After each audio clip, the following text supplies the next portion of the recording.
Nosotros somos el barro, pero Él es el alfarero.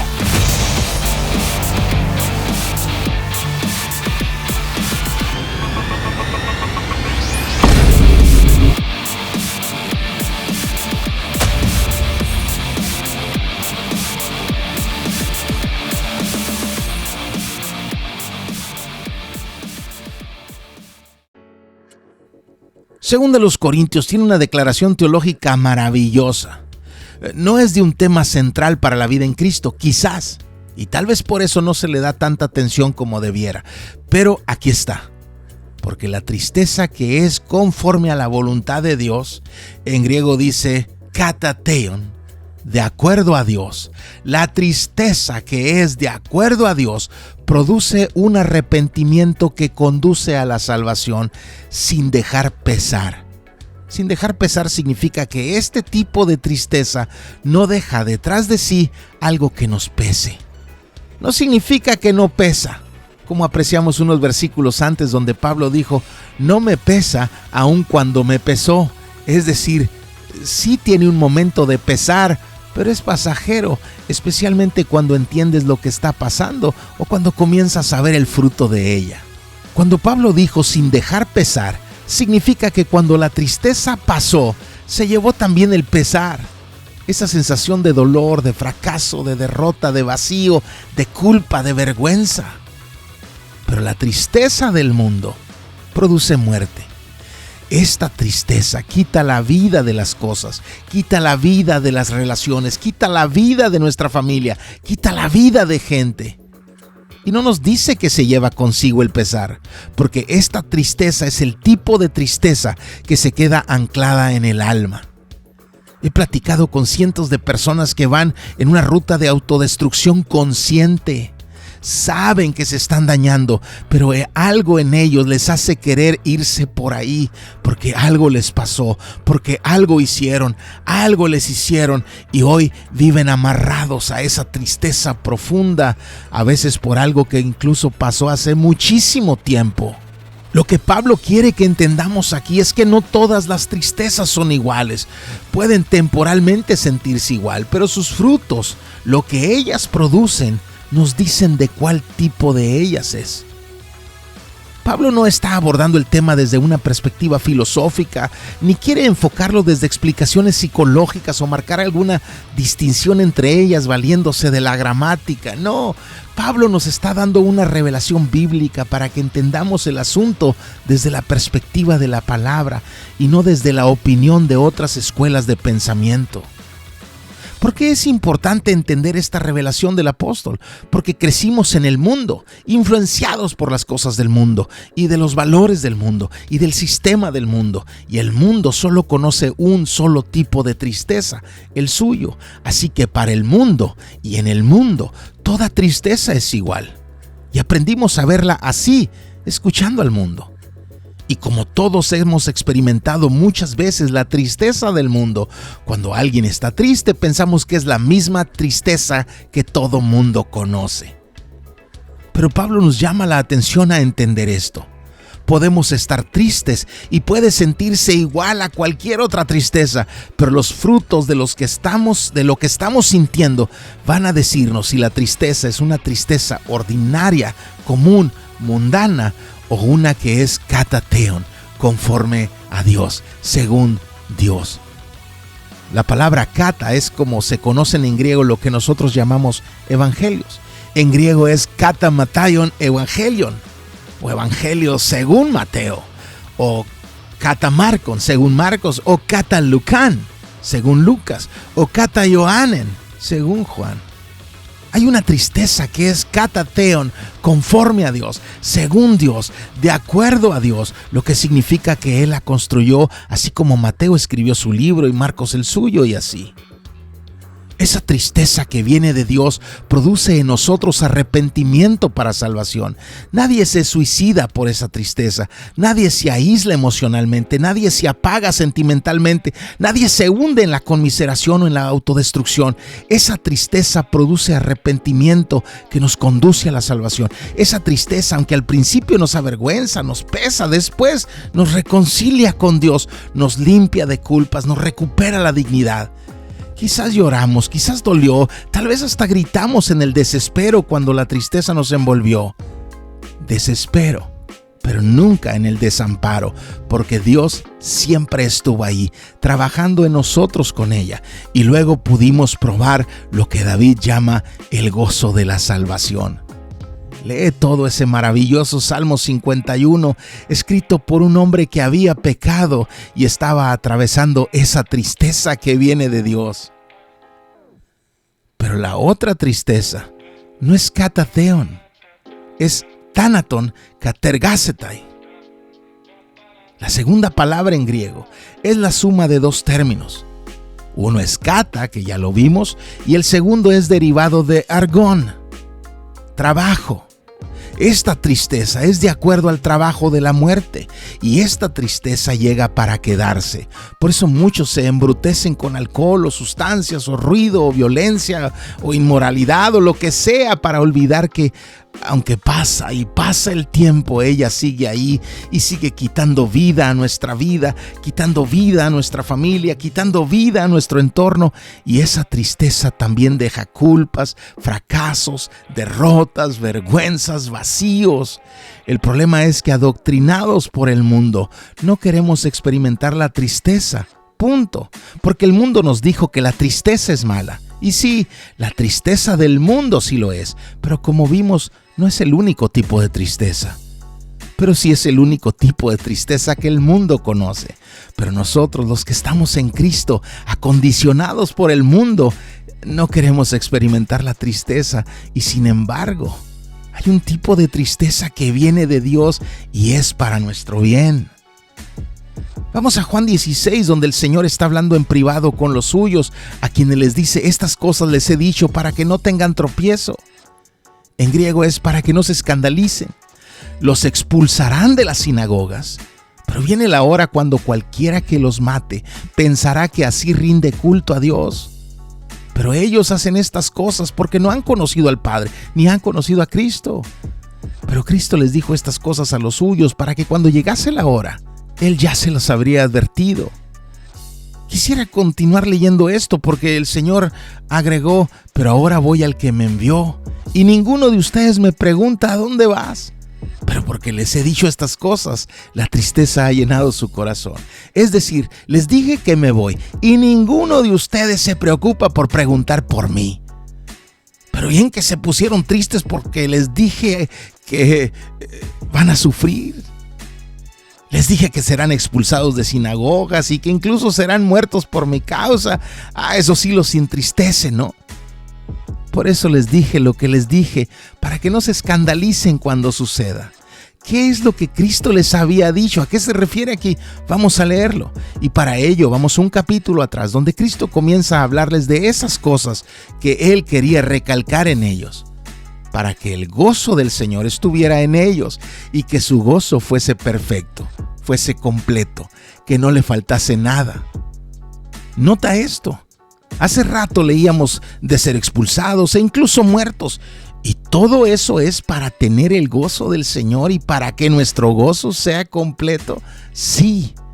Pero es que estamos tan condicionados por el sistema del mundo que olvidamos los procesos de Dios. Olvidamos que incluso en medio de los nubarrones y las tormentas, Dios sigue obrando en nosotros. Hace unos días mi esposa hablaba con una mujer cristiana que tenía varios días triste por cosas que habían pasado en su casa. Y mi esposa había estado notando su semblante por varios días hasta que se acercó a ella y le recordó que a los que aman a Dios, todas las cosas obran para bien. Aquella mujer rompió en llanto. Y es que a veces olvidamos que eso es verdad, que quizás no lo hemos entendido plenamente, pero que debemos saberlo. Dios está en control de lo que pasa a su pueblo. El mundo busca evitar conflictos y de ahí aprendimos el hábito, pero para los que son de Dios, los conflictos son inevitables, si es que queremos que el gozo del Señor esté en nosotros y que nuestro gozo sea completo. Pero Dios nos dice cómo enfrentarlos. Nos dejó el manual, solo que por evitar el conflicto a veces ni siquiera queremos leer sobre el tema.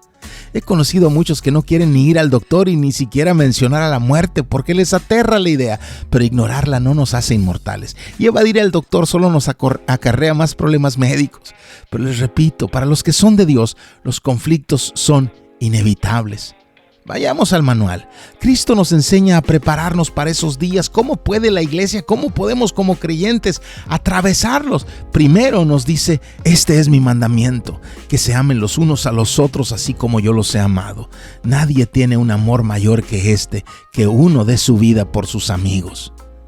Comienza por aquí, por entender que somos un pueblo, una iglesia, una familia, un organismo, y comencemos por amarnos mutuamente, pero amarnos como Él nos ha amado, porque ese es el más grande amor que podemos tener por nuestros amigos, dar nuestra vida por ellos, porque es lo que Cristo hizo por nosotros. Así, nos dice Él, ámense entre ustedes. Segundo, conozcan lo que Dios dijo. Si algo nos fortalece contra las embestidas de la vida, es conocer lo que la palabra enseña. Porque cuando conoces lo que la palabra dice, lo que diga el mundo es irrelevante. Hace algunos días escuché una ilustración. Un violinista estaba tocando junto a una sinfónica famosa. Al terminar, todo el teatro se puso de pie y le regaló una ovación, pero él se quedó sentado, triste, cabizbajo. Alguien se acercó y le dijo, ¿qué te pasa? ¿Que no te das cuenta que todo mundo te está aplaudiendo? Todos en el teatro te están felicitando. Y el violinista le responde, no todos, ves aquel asiento. Ahí hay un hombre que sigue sentado y sin aplaudir. Y el otro le contesta, ¿pero qué importa? Es solo un hombre, mira, todos los demás te aplauden. Y el violinista le responde, para ti es solo un hombre. Pero ese hombre es mi maestro. Él me enseñó todo lo que sé. Por él estoy aquí. Él me consiguió el lugar para tocar aquí. Y si para él no toqué como esperaba, no importa si para todos los demás sí. ¿Por qué escuchar los aplausos del mundo si Dios no está contento con nosotros? Y también, ¿qué importa si el mundo nos abuchea? Si el maestro nos mira con una sonrisa y nos dice, bien, buen siervo fiel. Debemos saber guiarnos por lo que Dios dice y no por lo que algo más o alguien más opina. Primero, tenemos que amarnos como Cristo nos amó. Segundo, debemos conocer lo que Dios nos ha dicho. Y tercero, debemos saber que el proyecto no es nuestro, que no lo iniciamos nosotros. Tú no escogiste a Cristo, Él te escogió a ti.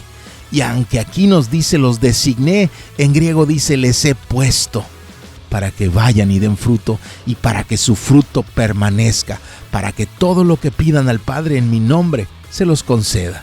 Ajá, esto último sí nos gusta leerlo, ¿no? Y sacarlo de contexto generalmente. Explicarlo como que Dios va a darnos lo que sea que pidamos, sin poner atención al contexto, a que quien está pidiendo, primero, ama como Cristo ama y conoce lo que Dios ha dicho y sabe que el proyecto es de Dios y no de Él. Y en ese contexto es que Dios nos responde.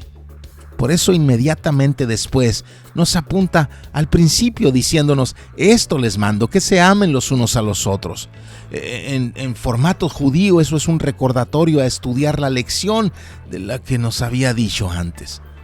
Entonces, para los que son de Dios, los conflictos son inevitables. Por eso ámense hasta poder dar su vida unos por otros y conozcan lo que Dios ha dicho en su palabra y confíen en que el proyecto no es suyo, es de Dios. Pero debemos entender esto. Para los que son de Dios, los conflictos son inevitables, pero no solo son inevitables, también son necesarios porque obran para nuestro bien, pero además son esperables. Nuestro Señor lo explica así. Él nos dijo, si el mundo los odia, sepan que me ha odiado a mí antes que ustedes. Si ustedes fueran del mundo, el mundo amaría lo suyo, pero como no son del mundo, sino que yo los escogí de entre el mundo, por eso el mundo los odia. Los que somos de Dios vivimos en un entorno desfavorable, pero pese a eso, todo obra para bien, porque Dios escribe la historia. Y no solo la escribe, nos la anuncia. Pero a veces leemos lo que viene y nos llenamos de tristeza.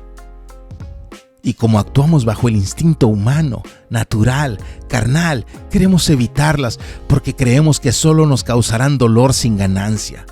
Por eso más abajo, el Señor nos enseña: en verdad les digo que llorarán y se lamentarán, pero el mundo se alegrará. Ustedes van a pasar momentos difíciles mientras que los de enfrente la estarán pasando bien, y quizás hasta el dolor tuyo sea también el motivo de la sonrisa de aquellos. Pero ustedes estarán tristes, pero su historia va a cambiar. Su tristeza se convertirá en alegría. La historia no concluye con ustedes tristes. Su tristeza no es el fin, es solo parte del proceso, pero después esa tristeza se convertirá en alegría.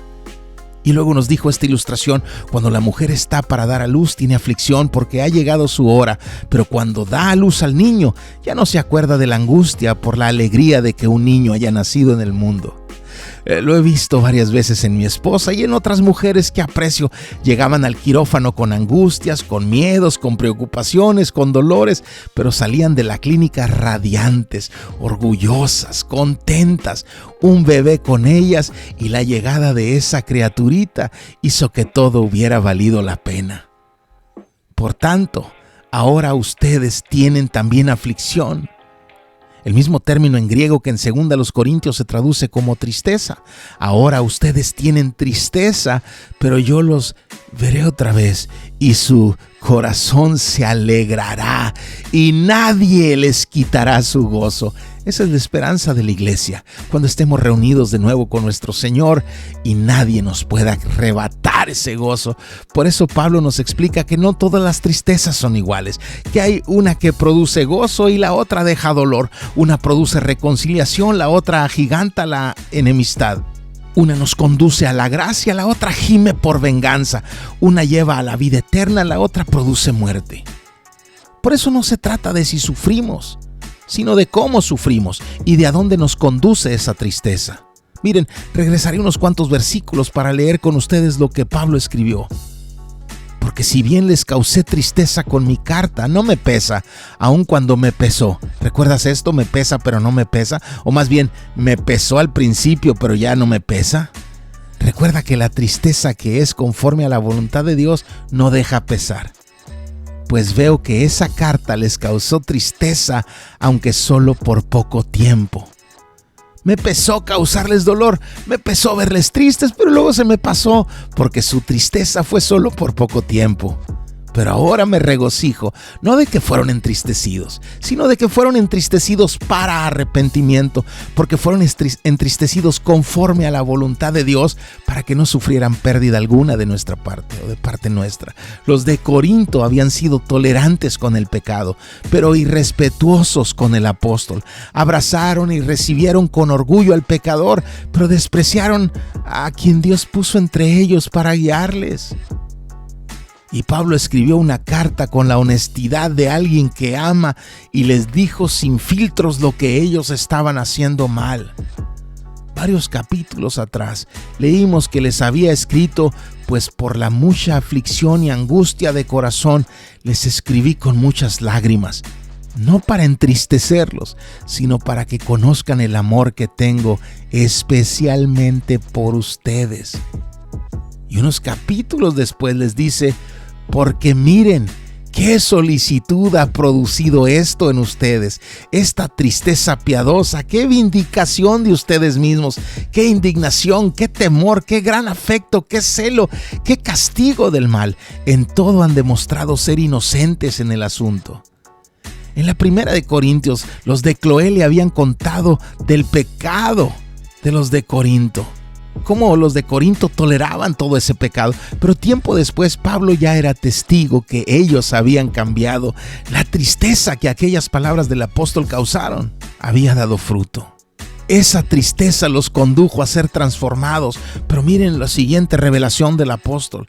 Así que aunque les escribí, no fue por causa del que ofendió ni por causa del ofendido. Subraya eso. No fue por causa del que ofendió ni por causa del ofendido. ¿Por qué les escribí? Para que la solicitud de ustedes por nosotros les fuera manifestada delante de Dios.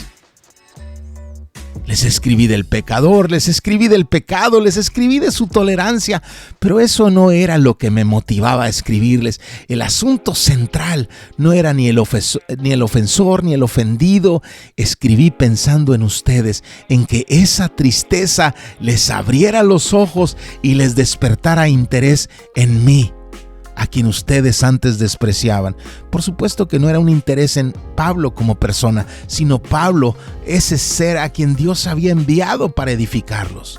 Y luego dice, por esta razón hemos sido consolados. Tuve un momento de tristeza y ustedes también el suyo, pero ya quedó atrás, ya hemos sido consolados. Y aparte de nuestro consuelo, mucho más nos regocijamos por el gozo de Tito, pues su espíritu ha sido confirmado por todos ustedes. Ustedes ya no solo se preocupan por mí, también se preocupan por aquellos a quienes yo quiero. Observa la transformación que habían experimentado los de Corinto, y fue gracias a la tristeza que Dios usó como herramienta. ¿Entiendes ya lo que Pablo quería que pudiéramos distinguir aquí? Que no sufriéramos solo porque nos golpea la tristeza, que más bien nos preocupáramos en observar si nuestra tristeza nos empuja hacia Dios o nos conduce a la muerte. Pero hay unas que son conforme a la voluntad de Dios. Y Dios, que es el alfarero, produce en nosotros un arrepentimiento que conduce a la salvación sin dejar pesar. Deja que Él te deforma. Aunque creas que sus manos te lastimen, en realidad está quitando algo o poniendo algo porque está obrando para tu bien, conforme a su voluntad para tu vida. Pero permíteme cerrar recordándote una historia que armé, combinando detalles que aparecen en sus diferentes narraciones: Mateo 26, Marcos 14 y Lucas 22. Aquel momento de oración que Cristo tuvo en aquel monte poco antes de su arresto y de su muerte. Lucas nos dice que Cristo tenía la costumbre de ir a orar a ese monte de los Olivos, que Él tenía el hábito de orar ahí. Vamos a ponerlo en el mapa porque quiero mostrarles algunas cosas. Ese monte tenía una ubicación especial, donde hay un cementerio judío por más de 3000 años, donde los más reconocidos personajes judíos eran enterrados, porque al final de los tiempos ahí comenzaría la resurrección de los muertos, según interpretan algunas profecías, como las de Zacarías, que profetizó desde ese monte. Nosotros lo conocemos como el Monte de los Olivos por los muchos árboles de aceitunas en sus laderas. Aún hay olivos ahí. También se conoce como Getsemaní porque en ese monte había un huerto donde estaba la prensa de las aceitunas. Getsemaní literalmente significa prensa de olivo. Era donde las aceitunas eran aplastadas bajo rocas enormes hasta extraer de ellas el aceite. Y era uno de los lugares favoritos de Cristo para orar, porque todo alrededor, todo frente a Cristo testificaba de su misión. Los muertos esperando ser resucitados, las aceitunas siendo aplastadas bajo enormes pesos para que el aceite fluyera de ellas, y desde el monte se tenía una vista privilegiada de la antigua ciudad de David, que era la Jerusalén en la que Jesús caminaba. De hecho, cuando décadas después los ejércitos romanos sitiaron Jerusalén para destruirla, acamparon en este monte, desde donde podían apreciar todo el movimiento al interior de la ciudad. Pero no solo se apreciaba la ciudad desde ahí. La vista principal, inmediata desde el monte, era el templo, donde el sacerdote ofrecía los sacrificios por el perdón de los pecados del pueblo. ¿Puedes entender las conexiones de todo esto con Cristo? Y hay algo más. Todo esto en el monte corresponde a lo que antes se llamó Monte Moriah, que algunos llaman Monte Moria, el lugar donde Dios le pidió a David construir el templo, y que fue también el lugar donde Dios pidió a Abraham que sacrificara a su hijo. Ese monte testifica de un padre viendo morir a su hijo. Pero ya en ese monte Dios le dijo a Abraham que ya había dispuesto otro sacrificio para que Isaac no tuviera que morir. Dios ofreció otro cordero. Por eso este era un lugar especial para Cristo, el Cordero de Dios, porque este lugar estaba cargado de historias, de anuncios, de promesas, de profecías, y Cristo fue ahí y los discípulos lo siguieron. Ahora, no voy a detenerme en todos los detalles de esta historia porque aunque son maravillosos, solo voy a usar los que conectaré con lo que hoy estudiamos. Pero Cristo está en este monte y llega ahí con sus 12. Marcos es más preciso, no solo habla del monte, sino del lugar específico, el huerto donde estaba la prensa. Y ahí Jesús voltea a sus 12, a quienes amó, por quienes oró lo descrito en Juan 17 y en quienes confió, y les dice: siéntense aquí hasta que yo haya orado. Luego tomó a Pedro, a Jacobo y a Juan, sus discípulos más cercanos, sus amigos más íntimos, esos de quienes siempre se acompañó, y a ellos les abrió su corazón y les expresó su angustia ante lo que viene. A ellos, a aquellos en quien más confía, de quien más se rodea, les dice estar afligido hasta el punto de la muerte y les pide quedarse despiertos con él mientras él oraba. Lucas dice que se apartó de ellos como a un tiro de piedra. Hoy muchos lo entienden como una distancia de 50 metros, pero en el contexto histórico eran más bien unos 10 metros de distancia, unos 30 pies. Y nos dice que estando en agonía, oraba con mucho fervor y su sudor se volvió como gruesas gotas de sangre que caían sobre la tierra. Oh, lo que Cristo debió estar pasando en esos momentos. Y sabemos que al regresar, encontró que sus amigos más cercanos, sus discípulos más allegados a él, se habían quedado dormidos. Esa parte de la historia es casi de dominio público, ¿no?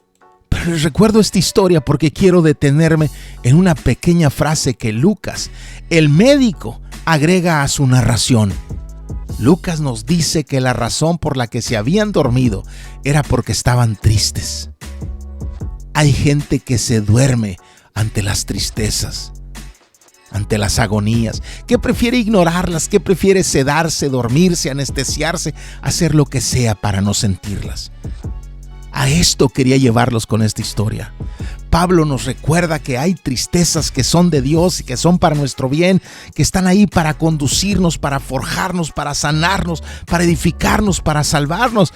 Pero luego entendemos que a veces preferimos dormirnos, no lidiar con ellas, no prestarles atención, no darles importancia, esperando que desaparezcan.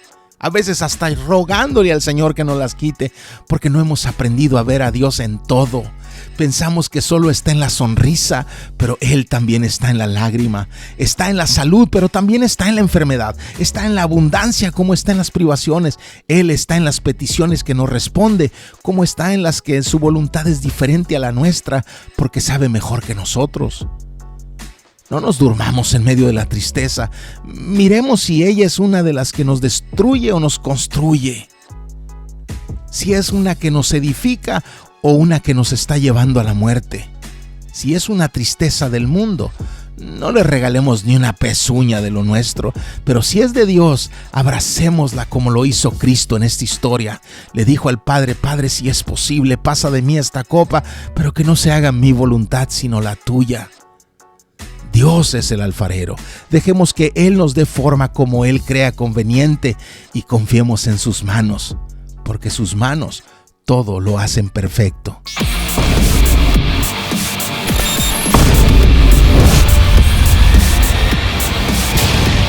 Nosotros somos el barro. Él es el alfarero.